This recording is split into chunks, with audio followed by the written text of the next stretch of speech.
എല്ലാവർക്കും ദേവി കൃപ റെസിപ്പിയിലേക്ക് സ്വാഗതം. ഇന്ന് ഞാൻ ഉണ്ടാക്കാൻ പോകുന്നത് ഉള്ളിത്തീയലാണ്. പെട്ടെന്ന് ഉണ്ടാക്കാൻ പറ്റുന്നത് ഒരു ഉള്ളിത്തീയലാണ് ഉണ്ടാക്കുന്നത്. അപ്പോൾ നമുക്ക് റെസിപ്പിയിലേക്ക് കിടക്കാം. എല്ലാവർക്കും നന്ദി, നമസ്കാരം. ഞാൻ ഉള്ളിത്തീയലിന് വേണ്ടിയിട്ട് തേങ്ങയും മുളകും പിന്നെ വറുത്തു. എന്നിട്ട് ലാസ്റ്റാണ് മല്ലിപ്പൊടി ഇട്ടിട്ട് അതും കൂടിയും ഒന്ന് നന്നായിട്ട് ഫ്രൈ ചെയ്ത് വെച്ചിട്ടുണ്ട് കേട്ടോ. അപ്പോൾ ഇതിൽ മുളക് മാത്രമാണ് കിടക്കുന്നത്, പിന്നെ മല്ലി ഇട്ടിട്ടില്ല, അതായത് മല്ലിപ്പൊടിയാണ് ഞാൻ ഇട്ടത്. അപ്പോൾ ഇത് കണ്ടില്ല, ഇത്രയും ഡീപ്പായിട്ട് വറക്കണം, മനസ്സിലായില്ലേ? അപ്പോൾ ഇതാണ് തേങ്ങ വറുത്ത് വെച്ചേക്കണത്. അപ്പോൾ ഓരോന്ന് സ്റ്റെപ്പ് ബൈ സ്റ്റെപ്പായിട്ട് ഞാൻ കാണിക്കാം. ഇപ്പോൾ ഈ തേങ്ങ വറുത്തിട്ട് ഞാനിത് അരയ്ക്കാൻ പോകുന്നത് ഉള്ളിത്തീയലാണ്. അപ്പോൾ ഉള്ളിത്തീയലിന് ആവശ്യമായ സാധനങ്ങൾ എന്ന് പറയുമ്പോൾ നമ്മുടെ ചെറിയ ഉള്ളിയാണ് വേണ്ടത്. അപ്പം അതിനായിട്ട് ഞാനിവിടെ ഒരു കടായി എടുത്തു. എന്നിട്ട് ഞാൻ ഗ്യാസ് കത്തിച്ചു. എന്നിട്ട് ഞാൻ കുറച്ച് വെളിച്ചെണ്ണ ഒഴിക്കുകയാണ് കേട്ടോ. അപ്പോൾ എന്നിട്ട് ഞാൻ ഇത്രയും ഉള്ളി എടുത്ത് വെച്ചിട്ടുണ്ട്, കണ്ടില്ലേ? കുറച്ച് ഉള്ളി എടുത്ത് വെച്ചിട്ടുണ്ട്. അത് ഞാൻ ഇതിലിട്ടിട്ട് ഒന്ന് നന്നായിട്ട് വഴറ്റണം. അപ്പോൾ ഇത് ചൂടായിട്ട് വേണം വഴറ്റാൻ. അപ്പം അതുവരെ ഒന്ന് വെയിറ്റ് ചെയ്യാം. അപ്പം അത് ചൂടാവണ നേരം ഞാൻ നിങ്ങളെ കാണിച്ചല്ലോ, മറ്റേ തേങ്ങയും മല്ലിയും മുളകും കൂടിയും വറുത്തത് ഞാനിനി അരച്ചെടുക്കും. പിന്നെ ഞാൻ ചെയ്യുന്നത് ഒരു ചെറുനാരങ്ങ വലിപ്പത്തിലുള്ള പുളി ഞാൻ വെള്ളത്തിലിട്ട് വെച്ചിട്ടുണ്ട്. ഇത്രയാണ് ഇതിൻ്റെ ഇൻഗ്രീഡിയൻസ്. അപ്പം അതായത് നമ്മൾ ഇപ്പം വെളിച്ചെണ്ണ ഒന്ന് ചൂടായി തുടങ്ങിയിട്ടുണ്ട്. അപ്പോൾ നമുക്ക് ഈ എന്താ പറയുക, വെളിച്ചെണ്ണ ചൂടാവണ സമയം തന്നെ നമുക്ക് അതൊക്കെ അരച്ചെടുത്ത് കഴിഞ്ഞാൽ പെട്ടെന്ന് ഇതാക്കാം. ഒന്നുമില്ലെങ്കിൽ നമ്മൾ ഈ ഉള്ളി വഴറ്റിയ ശേഷം കുക്കറിൽ വെച്ചിട്ട് ഒരു വിസിൽ അടുപ്പിക്കുക. അതല്ലെങ്കിൽ നമ്മൾ പാത്രത്തിലിട്ട് ഉള്ളി കുക്ക് ചെയ്താലും മതി കേട്ടോ. അപ്പം ഞാൻ ചൂടായി തുടങ്ങി. അപ്പം ഞാൻ ഈ ഉള്ളി ഇതിലേക്ക് ഇടുകയാണ് കേട്ടോ. ഞാൻ ഒരു വലിയ മീൻസ് ഇത് കട്ട് ചെയ്യുന്നില്ല, അങ്ങനെ തന്നെ ഇട്ടിട്ടാണ് ഉള്ളിത്തീയൽ ഉണ്ടാക്കുന്നത്. ഇവിടെ അതാണ് ഇഷ്ടം. ചിലർ ഇത് 2-3 ഒക്കെ ആയിട്ട് കട്ട് ചെയ്യും, പക്ഷേ ഇവിടെ അത് ഇഷ്ടമല്ല, ഇവിടെ ഇങ്ങനെയാണ് ഇഷ്ടം. അപ്പം ഞാൻ ആ ഉള്ളി എടുത്തിട്ടു കേട്ടോ. ഇപ്പം ഇതൊരു കപ്പ് നിറച്ചുണ്ട് ഉള്ളി. അത്യാവശ്യം നന്നായിട്ട് ഉള്ളി എടുത്തിട്ടുണ്ട് ഞാൻ. അപ്പോൾ എനിക്ക് വലിയ ഉള്ളിയും കിട്ടി. അപ്പം അതുകൊണ്ട് ഇത് നമുക്കൊന്ന് വഴറ്റണ വരെ ഒന്ന് വെയിറ്റ് ചെയ്യാം. അപ്പോൾ ഇതൊരുവിധം നന്നായിട്ട് വഴറ്റണം കേട്ടോ. അപ്പോൾ അതുവരെ നമുക്ക് ഇതൊന്ന് ഇളക്കി കൊടുക്കണം.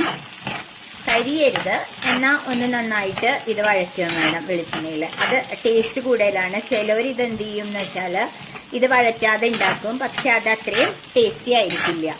അതുകൊണ്ടാണ് ഇത് വഴറ്റണം എന്ന് പറയുന്നത്. അപ്പോൾ ഇത് വഴറ്റട്ടെ, അതുവരെ വെയിറ്റ് ചെയ്യാം. ഇപ്പം നിങ്ങൾ കണ്ടില്ലേ, ഇത് ഒരുവിധം നന്നായിട്ട് വഴണ്ട് വന്നിട്ടുണ്ട്. ഇതിപ്പോൾ നന്നായിട്ട് ഒരു വഴറ്റി വന്നിട്ടുണ്ട്. അപ്പോൾ ഞാൻ പിന്നെ ചെയ്യുന്നത്, ഞാനിവിടെ മല്ലിയും മുളകും കൂടി പൊടിച്ച് വെച്ചേക്കണ പൊടി ഒരു 2-3 സ്പൂൺ ഇതിലേക്ക് ഇടുന്നുണ്ട് കേട്ടോ. നമ്മൾ ഓൾറെഡി അരയ്ക്കാനുള്ള ആ ഒരു അരപ്പിൽ ഞാൻ ഇട്ടിട്ടുണ്ട്. എന്നാലും ഞാനിത് ചെയ്യണത് എന്താണെന്ന് വെച്ചാൽ, ഇത് ഇങ്ങനെ ഒന്ന് വഴറ്റി കഴിഞ്ഞാൽ ഇതെല്ലാം ഈ ഉള്ളിയിൽ നന്നായിട്ട് പിടിക്കും, കണ്ടില്ലേ? എന്നിട്ട് ഇതൊന്ന് ആ പൊടിയും ഒന്ന് വഴറ്റുക, അതിൻ്റെ കൂടെ ആ പച്ചമണം പോണ വരെ. അതിനുശേഷം ഞാൻ കാണിച്ചു തരാം, കുറച്ച് ഉപ്പും കൂടി ഇടണം. അപ്പോൾ ഈ ഉള്ളിയിലൊക്കെ നമ്മൾ ഉള്ളി കടിക്കുമ്പോൾ ഉള്ളിയിലൊക്കെ നന്നായിട്ട് ഉപ്പും മുളകൊക്കെ പിടിച്ചിരിക്കും, കണ്ടില്ലേ? ഇതൊരു ടിപ്പാണ് കേട്ടോ. അപ്പോൾ ഇത് ഇപ്പോഴത്തെ കുട്ടികളൊക്കെ ഉണ്ടാക്കാൻ, അവർക്ക് വറുത്തരയ്ക്കാനൊക്കെ ബുദ്ധിമുട്ടാണ്. ഇതൊക്കെ നമ്മുടെ അമ്മമാരും അമ്മൂമ്മമാരും ഒക്കെ ഉണ്ടാക്കിയിരുന്ന കറിയാണ്. കുറച്ച് ബുദ്ധിമുട്ടുള്ള കറിയാണ്, കാരണം വറുത്തരച്ചൊക്കെ ഉണ്ടാക്കണ്ടേ, അതുകൊണ്ട്. പക്ഷെ വളരെ ടേസ്റ്റി ആയിട്ടുള്ളൊരു കറിയാണ്. ഇപ്പം ഞാൻ ഇത് സിമ്മിൽ വെച്ചു കേട്ടോ. എന്നിട്ട് ഞാൻ ആ പുളി ഓൾറെഡി നമ്മളിവിടെ കലക്കി വെച്ചിട്ടുണ്ടല്ലോ, ആ പുളിയും കൂടി ഇതിലൊഴിക്കുകയാണേ, കണ്ടില്ലേ?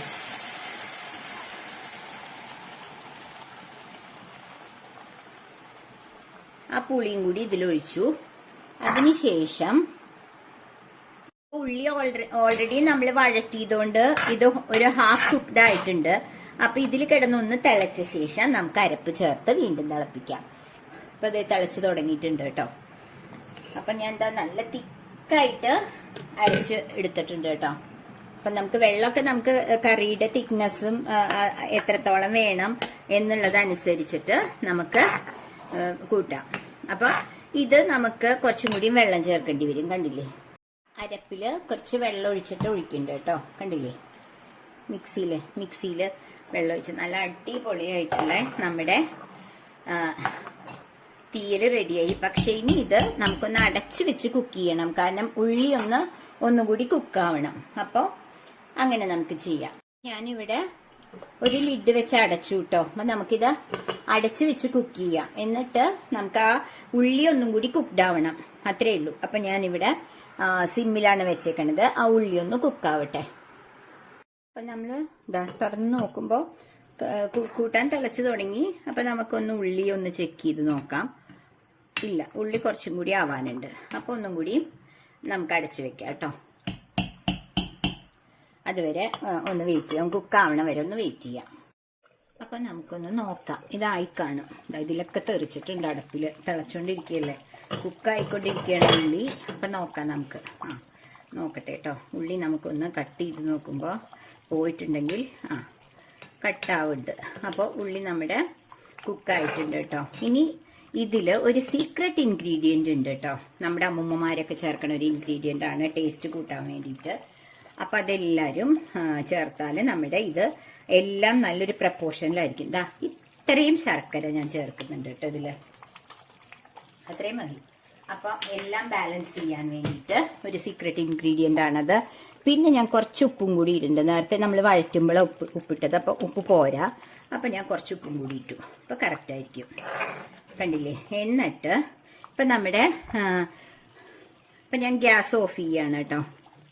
ഇപ്പം കറക്റ്റായിട്ട് എല്ലാം ഉണ്ടായി. ഇനി കടുകും മുളകും വറുത്തിടുക, അതാണ് നമ്മുടെ ലാസ്റ്റ് സ്റ്റേജ്. കണ്ടില്ലേ. അപ്പം നമ്മുടെ ഉള്ളിത്തീയൽ റെഡിയായി. വളരെ ടേസ്റ്റിയാണ്. എല്ലാവരും ഒന്ന് ട്രൈ ചെയ്യുക.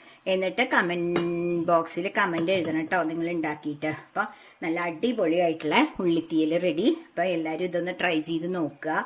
എന്നിട്ട് നിങ്ങൾ ഇഷ്ടപ്പെട്ടെങ്കിൽ നിങ്ങളിതൊന്ന് ഷെയർ ചെയ്ത് ലൈക്ക് ചെയ്ത് സബ്സ്ക്രൈബ് ചെയ്യണം കേട്ടോ. അപ്പോൾ നിങ്ങൾക്കിത് ഇഷ്ടമായി കാണുമെന്ന് വിചാരിക്കുന്നു. അപ്പോൾ നിങ്ങൾ ഇത് ഒന്ന് ട്രൈ ചെയ്ത് നോക്കിയിട്ട് കമൻറ്റ്സ് ചെയ്തന്നെ. അപ്പോൾ ഞാൻ അടുത്തൊരു വീഡിയോ ആയിട്ട് വരുന്നവരെ എല്ലാവർക്കും ബായ്.